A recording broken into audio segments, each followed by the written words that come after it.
Bruno, falando sobre o percentual da sua carteira, você comentou que Bitcoin hoje é 80%, e realmente eu lembro de você falando de Bitcoin há muitos anos, e se valorizou muito, por isso que tomou uma proporção grande na sua carteira. Os outros 20%, como é que estão distribuídos hoje na sua carteira? Acho que dá pra falar sobre isso, né? Sobre ex-Bitcoin. Tira o Bitcoin da carteira, porque em condições normais de temperatura e pressão, porque, por exemplo, se eu não achasse que esse vai ser um ano muito positivo, eu poderia vender todo o Bitcoin agora, em relação ao meu preço médio, estaria com um valor bem interessante de lucro, então não seria problema. É que eu acho que esse ano vai ser muito positivo. Mas em condições normais, o Bitcoin ele teria que ter mais ou menos 20% da carteira. Aí você teria outros 80%. E o que eu costumo fazer? Eu tenho como objetivo, isso já há alguns anos, ter 50% do meu patrimônio investido. Ou seja, nisso eu excluo participação no Grupo Primo, eu excluo meus imóveis. Desse patrimônio investido, 50% tem que estar fora do Brasil. Ou o Brasil fora desse dinheiro, que é o caso do Bitcoin. Ele não está fora do Brasil, mas ele fica no mundo à parte, ele está na blockchain. Simplesmente é isso. Se eu quiser tirar esse dinheiro do Brasil, é assim, ó, é um estalar de dedos realmente. Então, eu teria 30% lá fora. Esses 30% lá fora, eu deixaria metade em renda variável, e agora que a gente tem esse advento de juros mais altos nos Estados Unidos, metade em renda fixa. E lá fora eu não invento muito não, eu simplesmente vou comprar ETFs. Porque eu acho que é um mercado onde é muito difícil você conseguir gerar o alfa, né, o retorno descorrelacionado do mercado. Porque penso o seguinte, só num prédio do Morgan Stanley, do JP Morgan, de qualquer banco americano, você vai ter mais terminais Bloomberg, aqueles terminais com todas as informações do mercado, do que você tem em toda a Faria Lima aqui no Brasil. E soma o Leblon também, onde tem gestora. Soma todo mundo, não vai dar um prédio desses caras. Então, se você pensa nesse mercado onde metade dos americanos investe, onde o pessoal da Ásia todo está investindo, onde o pessoal da Europa está investindo, onde o pessoal da América do Sul está investindo, será realmente que eu, olhando ocasionalmente o mercado americano, porque eu tenho outras coisas para fazer na minha vida, né? Eu não vivo para investir, eu invisto para poder viver com qualidade. Então, será mesmo que eu vou ser tão bom a ponto de conseguir ganhar do S&P 500 ao selecionar a empresa para minha carteira? Pô, o Warren Buffett, que tem uma mega performance, você pega os últimos 10 anos, ele não ganha. Ele ganhava, né, na performance acumulada, porque lá na década de 60, 70, ele ganhou por muito. Só que lá você tinha muito menos informação.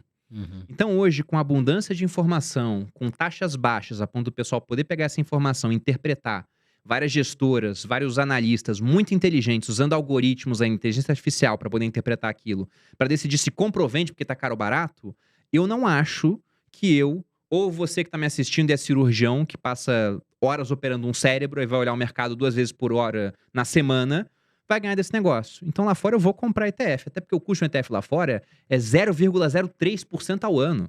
Sim. É nada, pô. É muito pouco. Agora, aqui no Brasil, o negócio muda de figura.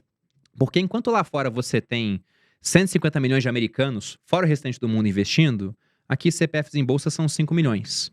Enquanto lá fora você tem muita informação, uma abundância, aqui tem informação? Tem. Mas ela é muito mal interpretada. Você tem um perfil no Instagram, você sabe disso. Sim. Você posta A, o pessoal entende Z. Exato. Entendeu? Então, por conta disso, você joga a informação, como o Brasil é um país de educação fraca, o que acontece é que o pessoal não sabe interpretar. Então, se você tem pouca gente, e essa pouca gente, né, ainda é menor o número de pessoas que são mais esclarecidas quanto àquilo que vai fazer, então é mais fácil você ganhar do mercado aqui. Porque a média dos investidores está fazendo besteira. Sim. A gente pode fazer uma analogia com futebol. Imagina que eu sou um cara bom de bola.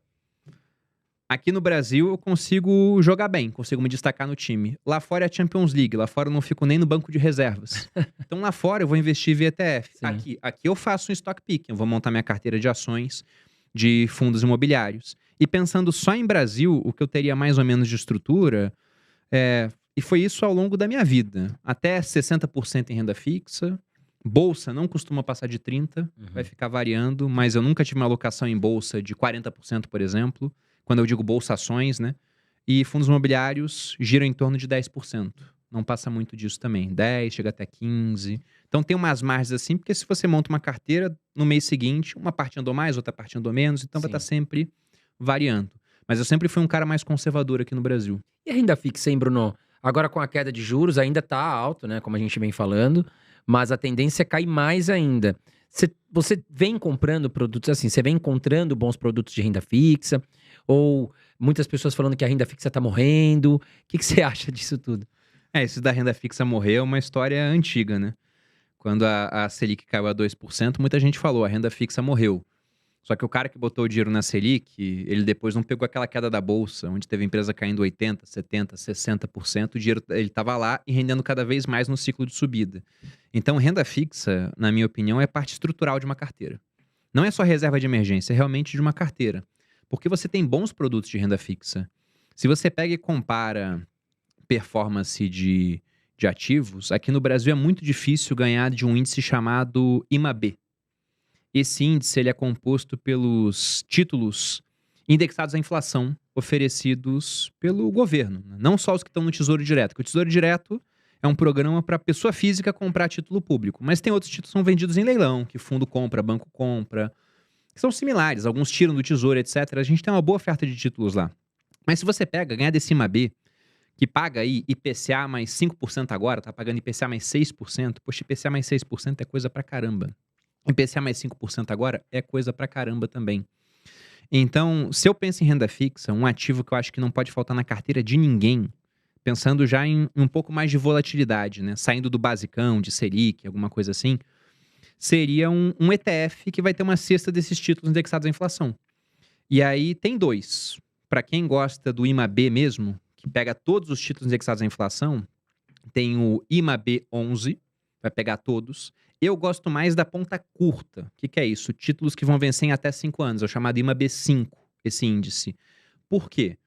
Se você pega, dependendo da janela, o IMAB, né, que tem todos, ganha do IMAB 5, outros do IMAB 5 ganha.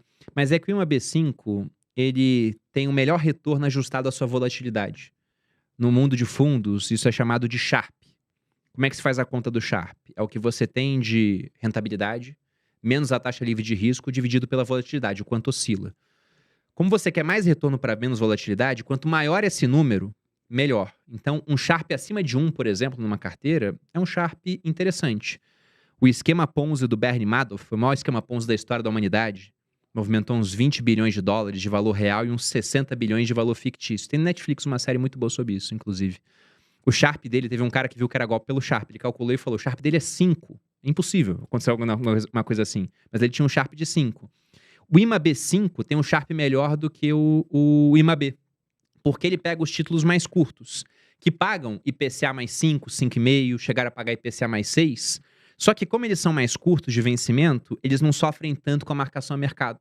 Que pro cara que pega um título que vai vencer em 2045, poxa, ela é igual bolsa. O negócio vai subir 30% no ano, vai cair 30% no outro. Esses que vencem em 5 anos, eles sofrem muito menos com isso, porque 5 anos é um período mais rápido de tempo. Ele vai ter que entregar o prometido, não tem muito espaço para variar. Então, tem ETFs que, na minha opinião, não podem faltar na carteira. Um deles é esse B5. Tem um chamado B5P211, que é um ETF desses. Você compra o título público, aliás, compra o ETF, ele tem lá vários títulos públicos, não tem só um que você vai comprar lá, o Tesouro IPCA 2029, por exemplo. Que inclusive é o de prazo mais curto e não tem 5 anos de prazo, né? Agora tem 5, a gente acabou de virar o ano, mas ele seria o último a estar entrando nessa carteira, seria o mais volátil de todos dessa carteira. Sendo que quando chegar 2029, vai vencer, você vai ter que pagar imposto de renda de 15%. Um ETF não vence, porque ele vai reciclando a carteira, ele vai tirando uns títulos e comprando outros. Então você pode comprar esse ETF e deixar 10 anos na carteira. Ele vai subir, ele vai ter oscilação, mas vai subir porque ele paga IPCA, o IPCA é crescente no Brasil, mais uma taxa de juros. Então, no longo prazo, é muito bom. É muito bom. E é raro você achar ativos ou veículos de investimento que no longo prazo ganhem desse índice. Legal, Bruno.